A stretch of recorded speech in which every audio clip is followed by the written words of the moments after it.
లోక్సభ ఎన్నికల ప్రచార ప్రారంభమని నామినేషన్ల పర్వం కూడా ప్రారంభమైంది.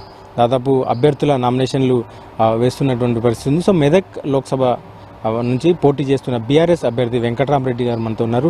సార్ చెప్పండి సార్, మీరు ఎప్పుడు వేస్తున్నారు నామినేషన్?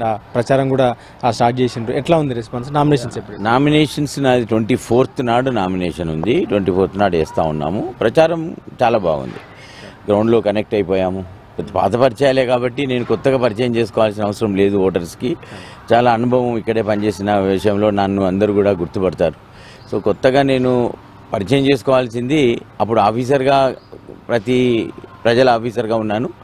ఇవాళ ప్రజలతో ఎన్నుకోబడ్డ ప్రజాప్రతినిధిగా నేను అటు సైడ్ నుంచి ఇవాళ ఇటు సైడ్ వస్తూ ఉన్నాను. ఇటు సైడ్ వస్తున్నానని చెప్పే ప్రచారం తప్పితే నేను ఇంకా అదనంగా చేయాల్సిన అవసరం నాకు ఏం పెద్దగా ఏమి అంటే అవసరం లేదు. బట్ ప్రజలు బాగా ఆదరిస్తున్నారు, వాళ్ళు సంతోషంగా ఉన్నారు, ఓనప్ చేసుకుంటా ఉన్నారు. ప్రజలు ఏంటంటే ఓనప్ చేసుకుంటా ఉన్నారు. కలెక్టర్గా ఉన్నప్పుడు మీతో ఇంటరాక్ట్ కావడానికి కొంత అంటే ఏ కలెక్టర్తో అయినా రెస్పెక్ట్తో కొంచెం దూరంగా ఉంటారు. అదే మీరు అప్పుడు ఎట్లా ఉంది? పొలిటీషియన్గా మారిన తర్వాత దగ్గరికి వస్తుంటారు, అన్నాను పిలుస్తుంటారు.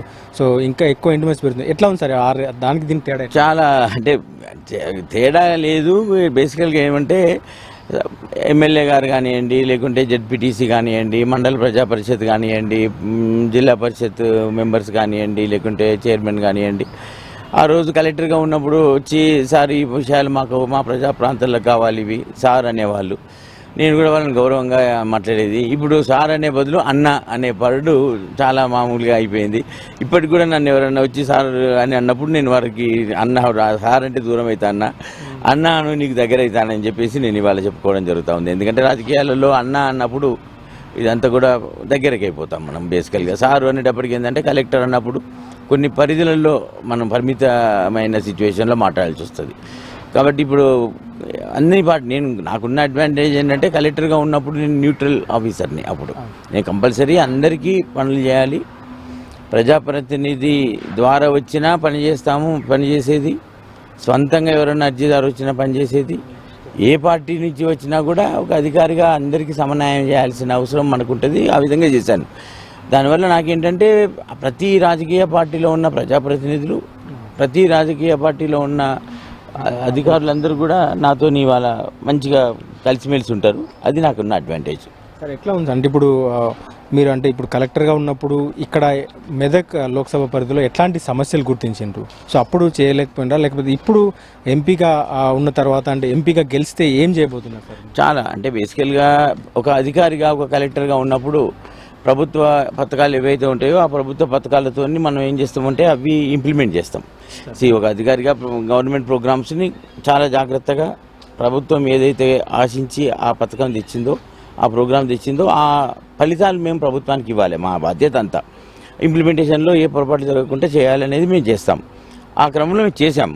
సో అప్పుడు నాకేంటంటే ఈ పథకం ఈ విధంగా ఉంటే బాగుండేది, ప్రజలకు ఇంకా మేలు జరుగుతుంది అని కొన్ని ఆలోచనలు ఉంటుండే. ఏ ప్రభుత్వానికి అయినా దగ్గర పనిచేసినా కూడా అధికారిగా ఆ ప్రభుత్వంలో ఉన్న ముఖ్య వ్యక్తులకు మేము సీనియర్ అధికారిగా చెప్పేది సూచనలు, ఇట్లా ఉంటే బాగుంటుంది సార్ అన్నప్పుడు కొన్నిసార్లు ప్రభుత్వ పథకాలలో మార్పులు చేర్పులు జరిగేది. ఇప్పుడు నాకు మంచి అవకాశం ఏంటంటే ఇంత అనుభవంతో నేను ఇవాళ చట్టసభలకు వెళ్ళినట్టయితే ఖచ్చితంగా ప్రజలకు క్షేత్రస్థాయిలో ఏ అవసరాలు ఉంటాయి అనేది వాళ్ళకి మిర్రర్ ఇమేజ్ లాగా, అంటే ప్రతిబింబం లాగా ఖచ్చితంగా అవే వాళ్ళకు చేరే విధంగా పథకాల రూపకల్పనలో నా అనుభవం చాలా బాగా పనిచేస్తుంది. ఎంపీ ఎలక్షన్స్ అనగానే ఒక దేశ రాజకీయాలపైన చర్చ జరుగుతుంటుంది. సో దానిపైన ఎక్కువ ఆధారపడి ఉంటుంది స్థానిక సమస్యల కన్నా. సో ఇప్పుడు ఒక బీఆర్ఎస్ అభ్యర్థిగా కావచ్చు, వెంకటరామరెడ్డి మిమ్మల్ని ఎందుకు గెలిపించాలి? మీకు 100%. ఇక్కడ బేసికల్గా ముఖ్య విషయం ఏంటంటే ఇవాళ జాతీయ పార్టీలు రెండు. సో జాతీయ పార్టీల దగ్గర మోసపడ్డ దగాపడ్డ తెలంగాణకు ఇవాళ గౌరవనీయులు కేసీఆర్ గారు ఉద్యమం తెచ్చి తెలంగాణ సాధించి ఇవాళ భారతదేశంలోనే 10 ఏళ్ల పాలనలో తెలంగాణను అభివృద్ధి సంక్షేమంలో దేశంలో ముందంజలో ఉంచిండ్రు. ఎందుకు ఉంచిండ్రు? జాతీయ పార్టీ కాదు, ప్రాంతీయ పార్టీ, తెలంగాణ తెచ్చిన పార్టీగా బీఆర్ఎస్ గుర్తింపు ఉంది, కేసీఆర్ గారికి గుర్తింపు ఉంది, ఇక్కడ నాయకత్వానికి గుర్తింపు ఉంది. మరి ఇవాళ కాంగ్రెస్ పాలన ఉన్నప్పుడు పక్క రాష్ట్రాలలో ఏదైనా ప్రాబ్లం ఉంటే, ఇప్పుడు విద్యుత్ కానివ్వండి ఏదైనా కూడా వాళ్ళు నేషనల్ లెవెల్లో ఏ రాష్ట్రంలో ఇబ్బంది ఉంటే ఆ రాష్ట్రం నుంచి ఎక్కువ దగ్గర తీసుకొని ఇస్తారు. అదే ప్రాంతీయ పార్టీ ఉంటే ఒప్పుకోదు. ఇక్కడున్న ప్రజా అవసరాలు ముఖ్యం, ఇక్కడున్న నా పార్టీ కార్యకర్తలకు నాకు ఇవ్వాలి, నా ప్రజలకు ఇవ్వాలంటారు. అదే బీజేపీ అయినా కాంగ్రెస్ అయినా కూడా దేశ రాజకీయ పరిణామాల దృష్ట్యా, దేశంలో ఉన్న అవసరాల దృష్ట్యా మన రాష్ట్రం నుంచి లబ్ధి పొందడమే కాకుండా మనకు నష్టపరి జరిగే పాలసీలు ఉంటాయి. వాళ్ళకు నేషనల్ ఇంట్రెస్ట్ అక్కడ ముఖ్యం, ఇక్కడ స్టేట్ ఇంట్రెస్ట్ ముఖ్యం. సో రాష్ట్రం కొరకు కొట్టాల్సిన అవసరం ఉంది మనకి. ఇంకా మనం ఏదైతే అభివృద్ధి చేసుకున్నామో 10 సంవత్సరాలలో ఖచ్చితంగా ఇంకా మెరుగుపడాల్సిన అవసరం ఉంది, ఇంకా పునాది గట్టిగా వేయాల్సిన అవసరం ఉంది. కాబట్టి రాష్ట్ర ప్రయోజనాల కొరకు గట్టిగా పాల్పడేది ఓన్లీ బీఆర్ఎస్. ఇవాళ కాంగ్రెస్ పనిచేయలేదు. వీళ్ళు ఇక్కడి నుంచి ఢిల్లీకి వెళ్ళి కూర్చున్నా కూడా అక్కడ కాదు ఇది నేషనల్ పాలసీ అంటే ఏం చేస్తారు? తిరిగి వచ్చేస్తారు. వాళ్ళు ఏం చెప్పి రావడం తప్పితే ఏముంటుంది చెప్పండి. ఇక్కడైతేనేమో మన అవసరాలు మనమే తీర్చుకోగలుగుతాం. ఇప్పుడు ఈ ఎన్నికల సందర్భంలో కావచ్చు, కొత్త ప్రభుత్వాలు ఏర్పడిన సందర్భంలో కావచ్చు, మీ పార్టీ నాయకుల పార్టీ మార్పు ఒక ట్రెండింగ్. దాదాపు అన్ని నియోజకవర్గాల్లో కూడా నేతలు మారుతున్నారు, పార్టీ మారుతున్నారు. ఈ ఎన్నికల సందర్భంలో మీకు ఎట్లాంటి ఇబ్బంది ఉంటుంది? నేతలంతా పార్టీలు మారుతుండడం కావచ్చు. బేసికల్గా ఏంటంటే ప్రభుత్వంలో ఉన్నప్పుడు రాజకీయ సమీకరణలు వేరుంటాయి, పార్టీ మారినప్పుడు రాజకీయ సమీకరణలు వేరుంటాయి. జనరల్గా ఏంటంటే క్యాడర్, బీఆర్ఎస్కున్న స్ట్రెంతే క్యాడర్. ఇవాళ నాయకులు స్వప్రయోజనాల కొరకు, వారి ఏదన్నా చిన్న విషయాల కొరకు, వారి ప్రయోజనాల కొరకు, స్వార్థ ప్రయోజనాల కొరకు ఇవాళ పార్టీలు మారుతున్నారు తప్పితే క్యాడర్ ఖచ్చితంగా బీఆర్ఎస్కు ఉంది. మొన్న వచ్చిన ఓట్ మాకు ఎక్కడైతే మెదక్లో పార్లమెంట్ నియోజకవర్గం లోపల చాలా తక్కువ మంది నాయకులు ఎవరు పోయినా కూడా మాకు ఆ ఇబ్బంది రాదు. ఓట్ బ్యాంక్ కన్సాలిడేట్ అయింది. మీరు ప్రచారం ప్రారంభించిన అప్పటి నుంచి కూడా కొంత ఇష్యూస్ స్టార్ట్ అయినాయి సార్. అంటే ఇప్పుడు సిద్దిపేటలో ఉద్యోగుల సస్పెన్షన్ విషయం కావచ్చు. సో దాన్ని ఎట్లా చూస్తారు? ఇప్పుడు దానిపైన స్టే వచ్చినట్టుంది, దాన్ని ఎట్లా చూస్తారు? అంటే అది బేసికల్గా అది కల్పితం. సో బేసికల్గా ఏంటంటే నా ప్రత్యర్థికి వారికి ఒక అలవాటు ఉంది. వారికి ఎంతసేపు కూడా సెన్సేషనలైజ్ చేసి ప్రజలలో ఒక మభ్యపెట్టి అధికారులను బెదిరించి, వారి నేపథ్యం డిఫరెంట్. సో వారికి రాజకీయ ప్రస్థానం కూడా వారిది మీకు తెలుసు. ప్రజలందరికీ ఇవాళ ఉమ్మడి జిల్లా ప్రజలందరూ కూడా ఏ అభ్యర్థికి ఎట్లా ఉంటారు, ఏ అభ్యర్థి అయితే బాగుంటుంది అనేది ప్రజలు ఆల్రెడీ డిసైడ్ చేసి పెట్టుకున్నారు. సో వారు ఆ రోజు తెల్లారితే ఉగాది యాక్చువల్గా. సో అసలు అసత్య ప్రచారం చేసి రాత్రికి రాత్రి హఠాహుటిన ఎలక్షన్ కమిషన్ని అటు ఇటు తెల్లారి పడుకోకుండా అందరి ఆఫీసర్లకు 10 సార్లు ఫోన్ చేసి ఏదో బీభత్సం సృష్టించి అధికారులను గొంతుంది కదా అని బెదిరించి వాళ్ళని పంపిపెట్టి, అంటే ఇంకా వాళ్ళని ఫోర్స్ చేసి ఇవాళ నిర్ణయం తీసుకున్నారు. ఇవాళ హైకోర్టులో కూడా ఇది తప్పు అని వారి ఫోర్స్తో తీసుకున్న నిర్ణయాలని ఇవాళ హైకోర్టు కూడా పక్కన పెట్టేసింది, స్టే ఇచ్చింది, ఉద్యోగాలలో మళ్ళీ జాయిన్మెంట్ కమ్మన్నది. సో వారి నేపథ్యమే అట్లాంటిది. ఒక బాధాకరమైన విషయం ఏంటంటే తెల్లారితే ఉగాది అంతా అక్కడ మోసపోయి అక్కడ హడావిడి చేయాల్సిన పని కాదు అది. రాత్రి బౌళ్ళు కష్టపడి పబ్లిక్ లైఫ్లో ఉన్నప్పుడు ఆచి చూసి నిర్ణయాలు తీసుకుంటాం. అంటే ఇవాళ ఒక అవకాశం వచ్చింది కదా, ఇవాళ ఏదో తప్పు జరిగింది కదా అని సృష్టించి దాని మీద అడ్వాంటేజ్ తీసుకొని ఎన్నిక గెలవడం అనేది అది నేను నమ్మను. అట్లాంటి ప్రచారం ధోరణిలో నాకు ఇష్టం ఉండదు. ఫస్ట్ ఆఫ్ ఆల్ పద్ధతి కాదు. ఆ రోజు ఎంతమందికి అంటే అన్యాయం, 106 కుటుంబాలు. ఉగాది రోజు తెల్లారితే ఉగాది అంటే తెల్లవారుతుంది, సస్పెన్షన్ ప్రొసీడింగ్స్ ఇప్పించారు. భయభ్రాంతులు ఆఫీసర్లను భయభ్రాంతులను చేసి ఎలక్షన్ కమిషన్ రాస్తాను, ఢిల్లీలో మా బీజేపీ ప్రభుత్వం ఉంది, నేను ఏదైనా చేయగలుగుతాను, నిన్ను ఇబ్బంది పెడతాను అనేది ఒక ధోరణిలో తీసుకొచ్చి భయభ్రాంతులను చేసి ఇవాళ సస్పెన్షన్ ఆర్డర్స్ ఇచ్చారు. హైకోర్టు ఏంటి, ఉన్నత న్యాయస్థానం క్లియర్గా పరిశీలించి ఇది తప్పు, ఈ విధంగా చేయకూడదు, ఈ అధికారులు ఏదైతే చర్యలు తీసుకున్నారో అవి తప్పు అని చెప్పేసి వాళ్ళ వాటికి స్టే ఆర్డర్ ఇచ్చి పక్కన పెట్టేశారు. కొద్దిగా ఓపిక పట్టితే 106 కుటుంబాలు ఆ రోజు ఉగాది రోజు దుఃఖంలో ఉన్న కుటుంబాలు ఇవాళ రాజకీయ క్షేత్రం, ప్రజాక్షేత్రంలో ఓట్లు ఒక హుందాగా మనం ఎడ్యుకేటెడ్గా ఉండి ప్రజలను ఏ విధంగా ఓటు అడగాలి అనే విషయంలో అడగాలి. తప్పుడు కంప్లైంట్లు ఇచ్చి తప్పుడు ప్రచారాలు చేసి ఎదుటి అభ్యర్థిని ప్రజలలో కించపరిచే విధంగా ప్రకటనలు చేసి లబ్ధి పొందాలి రాజకీయం అనేది ఇవాళ హైకోర్టు ముట్టికాయ వేసింది. ఆ రోజు నీ చర్య వల్ల 106 కుటుంబాలు ఆ రోజు ఉగాది రోజు దుఃఖంలో ఉన్నారు. ఇవాళ హైకోర్టు వాళ్ళకు రిలీఫ్ ఇచ్చింది, మళ్ళీ ఉద్యోగాలు చేరుతున్నారు. మరి ఆ 106 కుటుంబాలలో నీవు ఏదైతే ఆ రోజు కుటుంబంలో దేవునికి దండం పెట్టుకొని ఉగాది పూజలు చేసి పిల్లలతోని భార్యతోని కలిసి నువ్వు ఉగాది పచ్చడి తాగి సంతోషంగా నువ్వు గడిపావో, ఆ రోజు ఆ 106 కుటుంబాల సంతోషానికి నువ్వు దూరం చేశావు. ఇవాళ హైకోర్టు ఇంత తక్కువ సమయంలోనే ఇది తప్పు అని చెప్పి హైకోర్టు నిర్ణయం తీసుకొని మళ్ళీ ఉద్యోగాలలో చేర్చాలని చెప్పింది. మరి ఆ 106 కుటుంబాలకు నీవు ఏదైతే నీ కుటుంబంతో ఎంజాయ్ చేసి ఉగాది పండుగ సెలబ్రేట్ చేసుకొని పండుగ వాతావరణంలో నువ్వు ఉన్నావో, మరి ఆ 106 కుటుంబాలకు అలాంటి ఉగాది పండుగ నువ్వు ఇవ్వగలుగుతావా తిరిగి వాళ్ళకి, నువ్వు చేసిన తప్పిదం వల్ల? నేను అది ప్రశ్నిస్తున్నా. ఇంకోటి సార్, మీరు ప్రచారంలో అంటే మీరు అభ్యర్థిగా ప్రకటించిన తర్వాత నుంచి కూడా, మీరు అభ్యర్థిగా తెలిసిన తర్వాత కూడా, అంటే మల్లన్న సాగర్ ఇష్యూని ఒకటి, మల్లన్న సాగర్ నిర్వాసితుల సమస్యను పరిష్కరించలేదు. సో ఈ నియోజకవర్గంలో ఎక్కువగా మల్లన్న సాగర్ నిర్వాసితులు ఉంటారు, అంటే ప్రధానంగా సిద్దిపేట జిల్లాలో. సో వారి నుంచి వ్యతిరేకత వస్తుందని చెప్పి ఒక ప్రచారం జరుగుతుంది. సో దాన్ని ఎట్లా చూసారు? అది తప్పుడు ప్రచారం, రాజకీయ లబ్ధి కొరకు ప్రచారం చేశారు.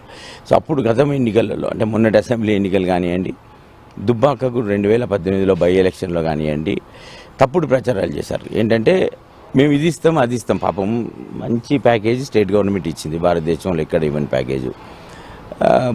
భూమి కోల్పోయిన వాళ్ళందరూ కూడా అత్యంత పారదర్శకంగా, ఒక చిన్న ఇంత పెద్ద వ్యవస్థలో ఒక చిన్న పొరపాటు జరగకుండా అత్యంత పారదర్శకంగా గ్రామ రచ్చబండ దగ్గర కుటుంబాలందరినీ పిలిచి ఒక్క దగ్గర ఉండి పబ్లిక్లో వీడియో తీసుకుంటూ ఫోటోగ్రాఫ్ తీసుకుంటూ చెక్ నంబర్లు ఇచ్చి చెక్కుల లిస్టు వివరాలన్నీ కూడా గ్రామంలో పంచిపెట్టడం జరిగింది, అందరికీ సమానంగా, పక్షపాత ధోరణితో కాకుండా.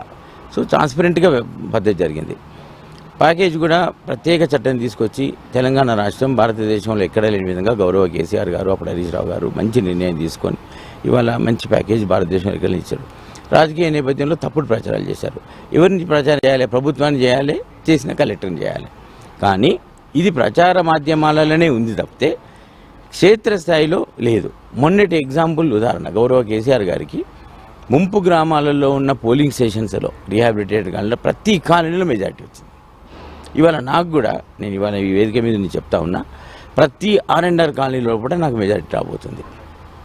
ఎందుకంటే భారతదేశంలో ఎక్కడా లేని R&R కాలనీ ఇవాళ తెలంగాణ రాష్ట్రంలో ముట్రాజుపల్లిలో మల్లన్న సాగర్, కొండపోచమ్మ సాగర్ నిర్మించాం. దేశంలో అలాంటి కాలనీ ఎక్కడన్నా ఉందా నిరూపించమనండి, నేను ఇవాళ బరి నుంచి తప్పుకుంటా నా పద్ధతులకు కానివ్వండి నాకు. సో తప్పుడు ప్రచారాలు, సో బేసికల్గా ఒక మైండ్ సెట్ అంటాం దాన్ని. ఒక మైండ్ సెట్లో ఏంటంటే ఎదుటి వ్యక్తిని పాపులారిటీ ఉంది, ఎదుటి వ్యక్తి మీద తప్పుడు ప్రచారం చేయాలి, ప్రజలలో చిన్న చూపు చూడాలి అనేది వాళ్ళకు. కానీ ఇంత పెద్ద ప్రజలు, సో వాళ్ళ ఆదరణతో ఇవాళ నేను ముందుకెళ్తున్నా. ప్రజల ఆశీర్వాదం ఉంది నాకు. అధికారిగా నన్ను ఆదరించిండు, ఎంపీగా నన్ను ఆశీర్వదించమంటున్నా. అధికారికంగా ఏదైతే సేవ చేసినో అంతకన్నా 10 రెట్లు ఇవాళ జిల్లాలో ఉన్న ప్రతి ప్రజాప్రతినిధితో, మన గౌరవ కేసీఆర్ గారి ఆదేశాలతో, అదేవిధంగా జిల్లా మాజీ మంత్రివర్యులు మన హరీష్ రావు గారు ఆ జిల్లా నుంచే ఉంటారు, ఆ నియోజకవర్గం నుంచి వారి ప్రాధాన్యంలో శాసనసభ్యుల సహకారంతో ప్రతి ప్రజాప్రతినిధితో ఒక కుటుంబ సభ్యునిగా మమేకమైతే నేను ప్రజలతో. నేను ఎప్పుడు కూడా కలెక్టర్గా అహంకారం చూపించలేదు. ఒక చిన్న ఉదాహరణ చెప్పండి, నేను ఎప్పుడు చూపించలేదు. ఎంపీగా కూడా ఒక సామాన్య వ్యక్తిగా వాళ్ళ కుటుంబంలో ఒక సభ్యునిగానే నేను మాట్లాడితే తప్పితే నాకు అంతకన్నా ఎక్కువ నేను చేయలేను. నాతో రాదు. I'm a simple man basically. So ఆ మాదిరిగా నేను ఉంటాను కాబట్టి డెఫినెట్గా ప్రజలు నన్ను విశ్వసిస్తారు, అఖండ విజయం నాకు ఇస్తారు. మొన్న కేసీఆర్ సభ కూడా జరిగింది సుల్తాన్పూర్లో. సో దాని తర్వాత ఎట్లా ఉండబోతుంది సార్? అంతకుముందు ఎట్లా ఉంది, దాని తర్వాత చాలా జోష్ వచ్చింది. క్యాడర్ మీ సభలో కూడా మీరు చూస్తే క్యాడర్ ఏ విధంగా కేసీఆర్ స్పీచ్కి రెస్పాండ్ అయినది మీరు చూస్తే తెలుస్తుంది. ఫస్ట్ టైం కేసీఆర్ గారు స్పీచ్కి అంటే అంతమందిలో కొన్ని 1000 మంది 1,00,000 మందిలో ఆల్మోస్ట్ అప్లాజ్, అంటే ప్రతి ఒక్కరు కూడా సార్ మాట్లాడిన దానికి హర్షధ్వానాలతో కూడా సార్ ఇంట ఉన్నామని చెప్పేసి ప్రతిధ్వనించే విధంగా ఇవాళ సభా వేదిక నుంచి మాకు సమాధానం వచ్చింది. ఇవాళ ప్రజలందరూ కూడా, తెలంగాణ ప్రజలందరూ కూడా కేసీఆర్ గారు ముఖ్యమంత్రిగా మేము ఆయనని ఇవాళ కోల్పోతున్నాం, కేసీఆర్ ఉంటే బాగుండేది, మళ్ళీ రావాలి కేసీఆర్ అంటున్నారు. డెఫినెట్గా బీఆర్ఎస్కి ఊహించని రీతిలో ఇవాళ తెలంగాణలో ఎంపీ సీట్లలో మంచి రిజల్ట్స్ వస్తాయి. ఇంకా ఉండబోతున్నాయి అంటే ఇంకా మిగతా నియోజకవర్గాల్లో కావచ్చు, ఇప్పుడు 7 అసెంబ్లీ నియోజకవర్గాల్లో కూడా కేసీఆర్ గారి సభలు కానీ ఇంకా రోడ్ మ్యాప్ తయారవుతూ ఉంది. సారథి పెద్ద ఎత్తున ప్రజల్లోకి వస్తూ ఉన్నారు. కేసీఆర్ గారు గౌరవనీయులు పెద్దలు వారు ప్రజలను కాంటాక్ట్ అవుతున్నారు. సో వారి రోడ్ మ్యాప్ తయారవుతూ ఉంది. నాకు తెలిసి ఉమ్మడి మెదక్ పార్లమెంట్ నియోజకవర్గంలో మళ్ళీ సారథి మీటింగ్ ఉండే అవకాశం ఉంది. అంటే రోడ్ షో మీటింగ్ భారీ మెజార్టీ మీటింగ్ ఉండే అవకాశం ఉంది. అభ్యర్థులను చూడండి, ప్రధాన పార్టీలో ఉన్న అభ్యర్థుల గుణగణాలను చూడండి, గతంలో ఎన్నికలలో వారు చేసిన ప్రచార వాగ్దానాలను చూడండి, వారు చేసి ఏదైతే ప్రామిస్ చేసి ఓటర్లను మోసగించిన విధానాలు చూడండి. పార్టీ అంటే ఎన్నికల్లో నిలుచుకోవడానికి పార్టీలు మారిన విధానాన్ని కూడా ప్రజలు గమనించండి. అక్కడే పనిచేసిన అధికారిగా, ప్రజల మధ్యలో ఉన్న అధికారిగా, ఇవాళ ప్రాంతంలో ఆ ప్రాంతాన్ని దేశంలోనే అగ్రగామిగా అన్ని ప్రోగ్రామ్స్ మంచిగా ఇంప్లిమెంట్ చేసిన వ్యక్తిగా, నాకు అధికారిగా గుర్తింపు ఉన్న వ్యక్తిని. ఆ ఆనందం నాలో ఉంది. నేను ఒక మంచి మనసుతో ప్రజా సేవ చేయాలని, ప్రజల మధ్యలో ఉండాలని, మంచి నా వల్ల కొన్ని వెయ్యిల కుటుంబాలకు, నియోజకవర్గంలో కొన్ని పదులు వందలు కాదు వెయ్యిల కుటుంబాలకు నేను వారి అండలో ఉండాలని, ప్రజా సేవ చేయాలని, నేను ఎక్కడ పనిచేసినో అక్కడి నుంచి నేను ఇవాళ పార్లమెంట్లో అడుగు పెట్టడం అనేది అది భగవంతుడు ఇచ్చిన అదృష్టం, నాకు బీఆర్ఎస్ పార్టీ ఇచ్చిన అదృష్టం. దాన్ని నేను సద్వినియోగం చేసుకుంటా. ఎంపీగా ప్రతిరోజు ప్రజల మధ్యలో ఉంటా, ప్రజల కోరికలు తీస్తాను, అర్థం చేసుకొని ప్రజా సమస్యలు పరిష్కరించడానికి అత్యంత వేగంగా నేను చేయగలిగిన వ్యక్తిని. ఇవాళ నేను కలెక్టర్గా పనిచేసిన అనుభవం ఉంది. ఎక్కడ ఏ సమస్య ఏ విధంగా పరిష్కరించాలి అనేది తెలిసిన వ్యక్తిగా నేను డెఫినెట్గా ప్రజలకు అందరికన్నా ఎక్కువ ఉపయోగపడతా. నాకున్న పరిచయాలు, నేను అధికారిగా కలెక్టర్గా చేసినప్పుడు అన్ని రాజకీయ పార్టీల నేతలకు, ప్రతి రాజకీయ పార్టీలో ఉన్న కార్యకర్తలకు పనిచేసిన. ఇవాళ నేను ఒకటే కోరుకుంటా ఉన్నా మెదక్ పార్లమెంట్ నియోజకవర్గంలో ఉన్న ప్రజలను, మీరు అభ్యర్థిని చూసి, గుణగణాలను చూసి, ప్రజా జీవితంలో ఒక హుందాగా ఉండి రాజకీయ విలువలు సమాజంలో కరెక్ట్గా నిలిపే వ్యక్తికి, ఇచ్చిన మాట తప్పని వ్యక్తికి, ఏదైతే నేను ఇవాళ ప్రజల కొరకు చేరువగా ఉంటానని చెప్పి వాగ్దానాలు చేస్తూ ఉన్నానో అవన్నీ కూడా సూచన తప్పకుండా నేను చేస్తానని వాళ్ళకు మళ్ళీ ఒకసారి వాళ్ళకి ఈ వేదిక నుంచి చెప్పి, నన్ను గెలిపించినట్టయితే తప్పకుండా మీ సేవలో ఉంటాను. మెదక్ పార్లమెంట్ నియోజకవర్గంలో ఏదైతే నేను కార్యక్రమాలు పెట్టానో భారతదేశంలో ఏ పార్లమెంట్ నియోజకవర్గంలో కూడా జరగకుండా మెదక్ జిల్లాను ఒక ఆఫీసర్గా, కలెక్టర్గా నేను ఏదైతే సిద్దిపేట జిల్లాను రాష్ట్రంలో దేశంలో అగ్రగామిగా ఉంచానో, మెదక్ పార్లమెంట్ నియోజకవర్గంలో కూడా ఒక ప్రత్యేక దర్పణంతో, ఒక ప్రత్యేక విధంగా నేను ఈ పార్లమెంట్ నియోజకవర్గాన్ని కూడా ఇక్కడ అక్కడి నుంచి అదృష్టం కొద్దీ మా కేసీఆర్ సారు అదే నియోజకవర్గం నుంచి, హరీష్ రావు గారు కూడా అక్కడి నుంచే, ప్రజాప్రతినిధులు కూడా అందరూ తెలిసిన వాళ్ళు, వాళ్ళందరి సూచనలతో, నాకున్న ఆలోచనలు వాటితో షేర్ చేసుకొని, వాళ్ళందరి ఆమోదంతో, వాళ్ళందరి సూచనలతో సమిష్టిగా ఇవాళ మెదక్ పార్లమెంటుని దేశంలోనే ఒక అత్యంత మంచి పార్లమెంటు నియోజకవర్గంగా, ప్రజా సంక్షేమం అవినీతి రహితంగా జరిగే విధంగా చేసే బాధ్యత నేను ఎత్తుకుంటా అని చెప్పి వాళ్ళ ప్రజలకు చెప్తాను. మీరు 100 కోట్లతో ఒక ప్రోగ్రామ్ కూడా ప్లాన్ చేస్తామంటున్నారు, స్వచ్ఛంద సేవా కార్యక్రమాలు ఎట్లా ఉండబోతున్నాయి సార్ అవన్నీ? తప్పకుండా, ఎందుకంటే అది ఇంప్లిమెంట్ చేసిన వ్యక్తిగా నాకు బాగా తెలుసు. అంటే అందులో నాకున్న అడ్వాంటేజ్ ఏంటంటే, ఆ 100 కోట్ల నిధి ఏదైతే నేను ఉమ్మడి కుటుంబం నుంచి తెచ్చి ఇవాళ ట్రస్ట్ కార్యక్రమాలు పెడతా ఉన్నానో, ఆ కార్యక్రమాలు ఖచ్చితంగా సద్వినియోగం అవుతాయి.